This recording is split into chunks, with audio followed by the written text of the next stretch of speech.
其實阿 Daniel 初初嚟我哋公司做嗰陣時咧，係好靜，好怕醜嘅。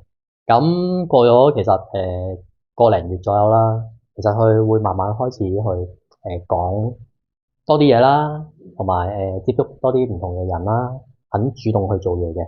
佢係一個好有心機去做嘢嘅，任勞任怨，亦都係好聽話，叫佢做咩就做咩嚇。咁佢自己本身都有自己嘅方向，有自己嘅見解。